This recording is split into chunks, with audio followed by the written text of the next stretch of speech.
वक्त की आंधी कभी थम नहीं सकती, वक्त की आंधी कभी थम नहीं सकती, विकास की गति कभी रुक नहीं सकती। जिस मिट्टी की नेत्री, जिस मिट्टी की बहू बेटी हो, रूपा कुमारी जैसी उस मिट्टी की महक कभी कम हो नहीं सकती। मैं अपनी आवाज के जरिए आपसे मुखातिब हूं, भाइयों और बहनों, हमारे प्यारे मतदाता साथियों। जैसा कि आप जानते हैं कि आगामी नगर परिषद फतुहा चुनाव के माध्यम से आप चेयरमैन पद का, अध्यक्ष पद का चुनाव करने जा रहे हैं। ऐसे हालात में नगर परिषद फतुहा की किस्मत चमकाने के लिए, यहां विकास की गंगा बहाने के लिए इस बार आपको एक सही प्रत्याशी का चुनाव करना होगा, जो अपने नगर परिषद क्षेत्र में दिन दूनी रात चौगुनी विकास और तरक्की करे, लोगों के मान सम्मान की रक्षा करे, उनके हक अधिकार की रक्षा करे और तमाम बुनियादी सुविधाएं लोगों को मुहैया करवाए। और इस मामले में आपकी चाहत और मोहब्बत की बदौलत गरीबों, दलितों, छात्र, नौजवानों, मजदूर, किसानों, अकलियतों की सच्ची हितैषी, कर्मठ नेत्री और अपने महान समाज सेवी भाई टुनटुन यादव की धर्म पत्नी अध्यक्ष पद की यानी चेयरमैन पद की महिला प्रत्याशी एक बार फिर उपस्थित हैं, रूपा कुमारी। जी हां, रूपा कुमारी, जिनका चुनाव निशान है टाइपराइटर छाप।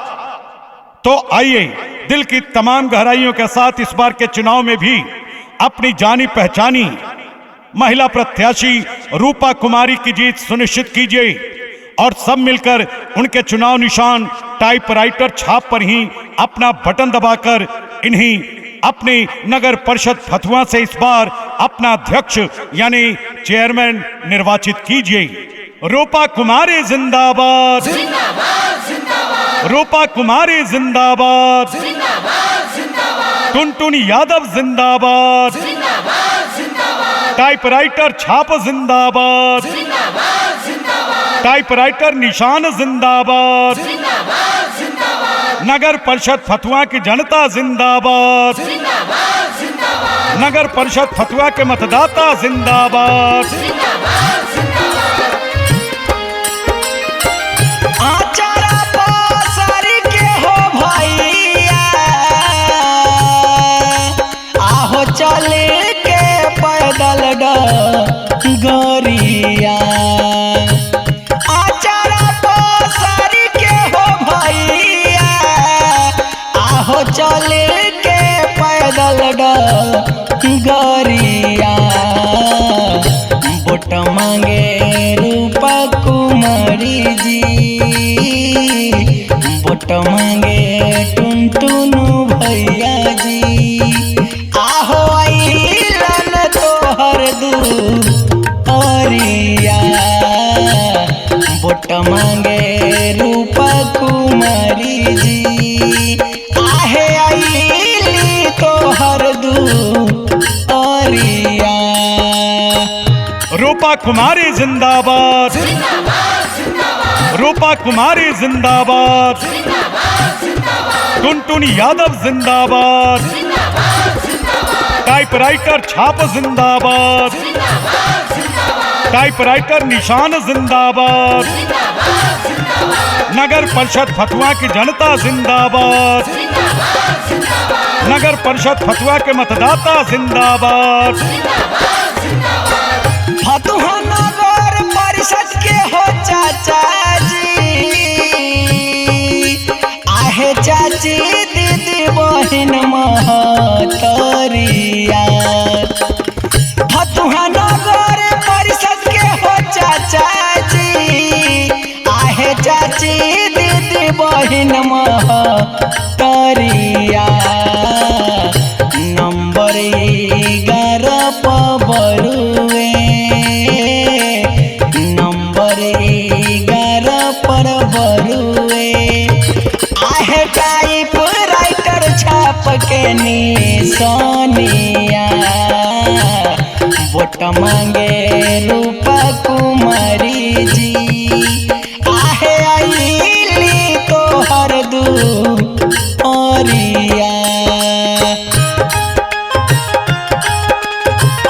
रूपा कुमारी जिंदाबाद, जिंदाबाद जिंदाबाद रूपा कुमारी जिंदाबाद, जिंदाबाद जिंदाबाद टुनटुन यादव जिंदाबाद, जिंदाबाद जिंदाबाद टाइपराइटर छाप जिंदाबाद, जिंदाबाद जिंदाबाद टाइपराइटर निशान जिंदाबाद, जिंदाबाद जिंदाबाद नगर परिषद फतुआ की जनता जिंदाबाद, जिंदाबाद जिंदाबाद नगर परिषद फतुआ के मतदाता जिंदाबाद। जिंदाबाद जिंदाबाद अध्यक्ष पद से हो भैया आहोर जीवा सुन लिख बरिया। चेयरमैन पद से हो भैया आहोर जीवा सुन लिख बरिया। टाइपराइटर छाप सब मिल, टाइपराइटर छाप सब मिल आहे रखी हो बनाई के न जरिया। वोट मांगे रूपा कुमारी जी आहे आईली तोहर दुपरिया। नारी नहीं है अबला, नारी नहीं है अबला, ये बात है पुरानी, नारियों की गोद में ही पलती है जिंदगानी। नारी है घर की लक्ष्मी, सिंदूर बन के दमके, मौका पड़े तो चूड़ियां तलवार बन के खनके। जी हाँ प्यारे मतदाता साथियों, एक बार फिर चूड़ियों को तलवार बन के खनकने का वक्त आ चुका है। हमारा इतिहास गवाह है, हमारा धर्म साक्षी है कि जब जब हमें अपनी समस्याओं से जूझना पड़ा है, जब जब हमें अपनी मुसीबतों से लड़ना पड़ा है, हमने एक नारी शक्ति का आह्वान किया है। और आज फिर उसी नारी शक्ति के रूप में हमारे आपके बीच हैं समाज सेवी टुनटुन यादव की धर्म पत्नी, अध्यक्ष पद की महिला प्रत्याशी रूपा कुमारी, जिनका चुनाव निशान है टाइपराइटर छाप।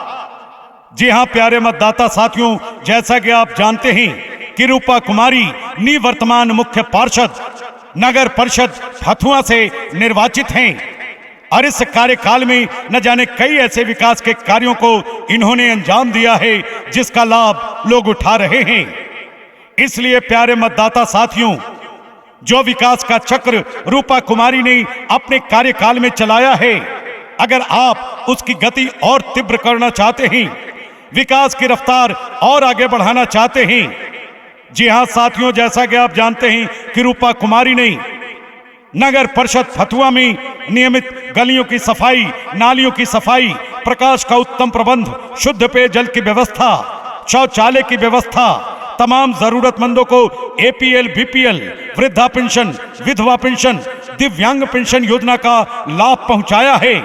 इसलिए आइए ऐसे ही जानी पहचानी विकास के प्रति समर्पित अध्यक्ष पद की यानी चेयरमैन पद की महिला प्रत्याशी रूपा कुमारी की जीत एक बार फिर सुनिश्चित कीजिए और इसके लिए सब मिलकर उनके चुनाव निशान टाइपराइटर छाप पर ही अपना बटन दबाइए।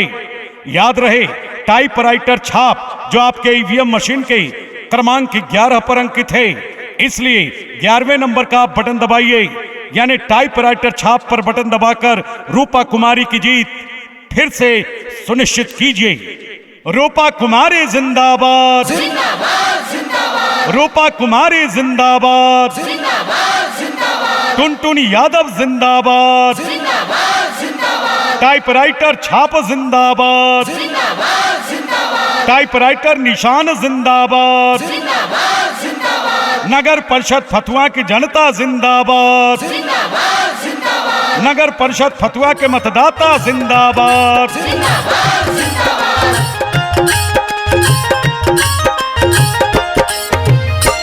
बिनती बायतन हो भैया आहो रखी हो बनाई के न जरिया। बिनती बायतन हो भैया आहो रखी हो बनाई के न जरिया। वोट मांगे टुन टुन यादव जी, वोट मांगे रूपा कुमारी जी। आहे आईली तोहर दुआरिया, टाइपराइटर छाप सब मिल। आहे राखी हो बनाई के नजरिया। रूपा कुमारी जिंदाबाद, जिंदाबाद जिंदाबाद रूपा कुमारी जिंदाबाद, जिंदाबाद जिंदाबाद टुनटुन यादव जिंदाबाद, जिंदाबाद जिंदाबाद टाइपराइटर छाप जिंदाबाद, जिंदाबाद जिंदाबाद टाइपराइटर निशान जिंदाबाद, जिंदाबाद जिंदाबाद नगर परिषद फतुआ की जनता जिंदाबाद, जिंदाबाद जिंदाबाद नगर परिषद फतुआ के मतदाता जिंदाबाद। जिंदाबाद जिंदाबाद। सपना रिकॉर्डिंग स्टूडियो पटना।